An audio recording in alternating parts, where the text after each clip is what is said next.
సోదరులందరికీ నా యొక్క నమస్కారాలు. నిన్నటి రోజున చంద్రగిరి మాజీ ఎమ్మెల్యే చెవిరెడ్డి భాస్కర్ రెడ్డి గారు మా జిల్లా పార్టీ అధ్యక్షుడైనటువంటి సిఆర్ రాజన్ గారిని, అదేవిధంగా చంద్రగిరి ఎమ్మెల్యే నారాయణ గారిని విమర్శించడం మేము తీవ్రంగా తెలుగుదేశం పార్టీ తరఫున ఖండిస్తున్నాం. ముఖ్యంగా ఏమిటంటే ఆయన గత తెలుగుదేశం ప్రభుత్వం మా ప్రభుత్వంలో చెవిరెడ్డి భాస్కర్ రెడ్డి సిఆర్ రాజన్ ఇంటికాడికి వచ్చినావే, ఆ రోజు నీకు బుద్ధి గడ్డి తినిందా అనేసి మేము ప్రశ్నిస్తున్నాము.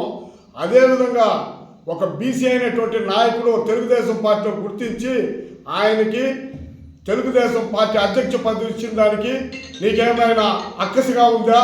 బీసీలకు తెలుగుదేశం ప్రభుత్వంలో మా పార్టీ అధ్యక్షుడిగా ఇవ్వకూడదా అనేసి మేము సూటిగా ప్రశ్నిస్తున్నాము.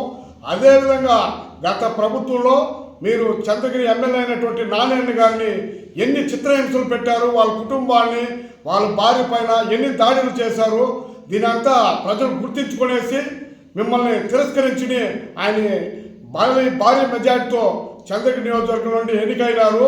మీకు చిత్తశుద్ధి ఉండేట్టుకుంటే నువ్వు చంద్రగిరి నుంచి పోటీ చేయకుండా ఒంగోలు కేంద్రకు పోయి ఆడ పోటీ చేసినావు. దీన్ని మేము సూటిగా అడుగుతూ ఉన్నాము.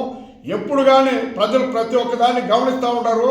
దయచేసి నువ్వు గతంలో చేసిన పాపాలే ఈరోజు నీకు చుట్టుకునేసి ఇలాంటి మాట్లాడుతున్నావు.